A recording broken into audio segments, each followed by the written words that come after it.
If you want to move your Epic Games titles to another disk without downloading the entire game again, this guide is for you. In this video, I'll show you the easiest way to move an Epic Games game to a new drive, keep your files intact, and let the launcher verify everything so you can get back to playing fast. If this tutorial helps, please hit like and subscribe for more simple tech guides. Let's jump in. First, make sure the Epic Games launcher is completely closed. This is important because if the launcher is still running in the background, it can lock the game files and cause the move to fail or the verification process to act strangely. So take a moment to fully exit the launcher before you continue. Next, open File Explorer and locate the installation folder for the game you want to move. This is usually on your current drive, inside your Epic Games or Program Files folder, depending on how you originally installed it. Once you find the game folder, move the entire installation folder to the new disk where you want the game to live. You can drag and drop it or copy and paste it if you want to keep a backup until you confirm everything works. The key here is to move the full game folder, not just some of the files.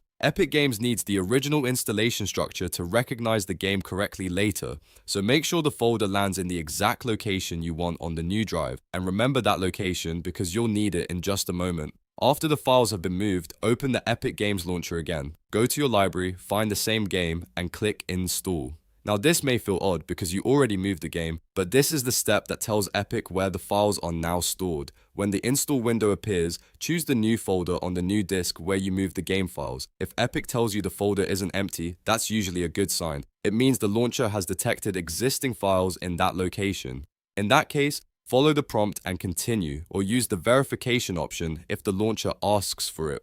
The goal is not to reinstall the whole game, but to make Epic scan the files you already moved and match them with its records. Once the folder is selected, let the launcher verify the existing files. This may take a little while depending on the size of the game and the speed of your drive. During this step, Epic checks the game files to make sure everything is complete and in the right place. If any small files are missing or outdated, it will usually fix those automatically instead of re-downloading the entire game. That's the big time saver here. Instead of starting from scratch, you're just letting Epic confirm the installation on the new drive. This is especially useful for large games where a full reinstall could take a long time and use a lot of bandwidth. Once verification is complete, the game should now be recognized on the new disk. At that point, you can launch it normally and start playing as usual. If everything was moved correctly, Epic Games will treat it like a valid installation on the new drive, and that's it. You've now moved your Epic Games game to another disk without doing a full reinstall. Just remember the two most important parts: close the launcher before moving files and let Epic verify the installation after choosing the new folder. If this video helped, don't forget to like and subscribe for more quick gaming and PC tutorials. Thanks for watching, and I'll see you in the next one.